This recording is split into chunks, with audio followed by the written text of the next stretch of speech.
RSS ഭാരതാംബയുടെ ചിത്രം സർക്കാർ പരിപാടികൾക്ക് ഉപയോഗിക്കണമെന്ന് പറയാൻ ഗവർണർക്ക് എന്ത് അധികാരമാണുള്ളതെന്ന് മന്ത്രി വി ശിവൻകുട്ടി.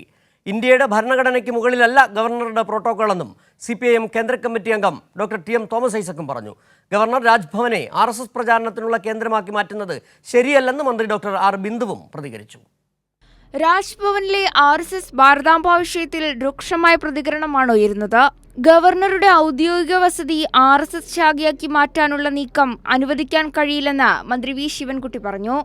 അല്ല, അത് അദ്ദേഹത്തിൻ്റെ സംസ്കാരത്തിൻ്റെയും മര്യാദയുടെയും വിഷയമാണ്. ആവർത്തിക്കാൻ പാടില്ല എന്നുള്ളവർ ആർക്കാണ് അറിഞ്ഞൂടാത്തത്? ഞാൻ എൻ്റെ ഓഫീസ് വിദ്യാഭ്യാസ വകുപ്പ് പോകുന്നൊരു ഓഫീസിൽ കാർൽ മാർക്സിൻ്റെ എംഗൽസിൻ്റെ ലെനിൻ്റെയും പടമെല്ലാം കൊണ്ടുവച്ച് ഹാരോട്ട് നിലവിളക്കം കൊടുത്തു വെച്ചിട്ട് എല്ലാ ദിവസവും എൻ്റെ ജീവനക്കാർ വന്ന് അതിൽ തൊഴിലിനകത്ത് പോകണമെന്ന് പറഞ്ഞാൽ നടക്കുന്ന കാര്യമാണ്? നടക്കുന്ന കാര്യമല്ല. ഇന്ത്യയുടെ തെറ്റായ ഭൂപടം പ്രദർശിപ്പിച്ച ശേഷമാണ് ഗവർണർ പ്രോട്ടോകോൾ ലംഘനം ആരോപിക്കുന്നതെന്ന് CPIM കേന്ദ്ര കമ്മിറ്റി അംഗം ഡോക്ടർ തോമസ് ഐസക് പറഞ്ഞു.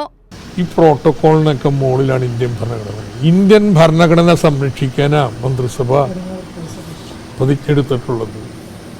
അല്ലാതെ ഗവർണർ സ്വയം ചിന്തിച്ചുണ്ടാക്കിയിട്ടുള്ള പ്രോട്ടോകോളല്ല. ഒരു സർക്കാർ ചടങ്ങിൽ വെക്കാൻ പറ്റുന്ന ഭൂപടമല്ല. ഗവർണർ രാജ്ഭവനെ RSS പ്രചാരണത്തിനുള്ള കേന്ദ്രമാക്കി മാറ്റുന്നത് ശരിയല്ലെന്ന് മന്ത്രി ഡോക്ടർ R ബിന്ദുവും പ്രതികരിച്ചു. ഗവർണർ രാജ്ഭവനെ ഔദ്യോഗിക വസതിയെ RSSന്റെ പ്രചാരണത്തിനുള്ള ഒരു കേന്ദ്രമാക്കി മാറ്റുന്നത് ഒട്ടും അഭിലഷണീയമായിട്ടുള്ള ഒരു കാര്യമല്ല. ഇന്ത്യൻ ഭരണഘടനയാണോ വിചാരധാരയാണോ ഗവർണറെ നയിക്കുന്നതെന്ന് വ്യക്തമാക്കണമെന്ന് CPI സംസ്ഥാന സെക്രട്ടറി ബിനോയ് വിശ്വം പറഞ്ഞു.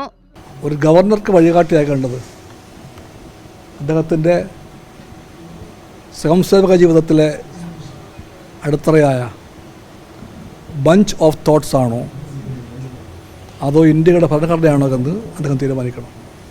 News desk Kairali news.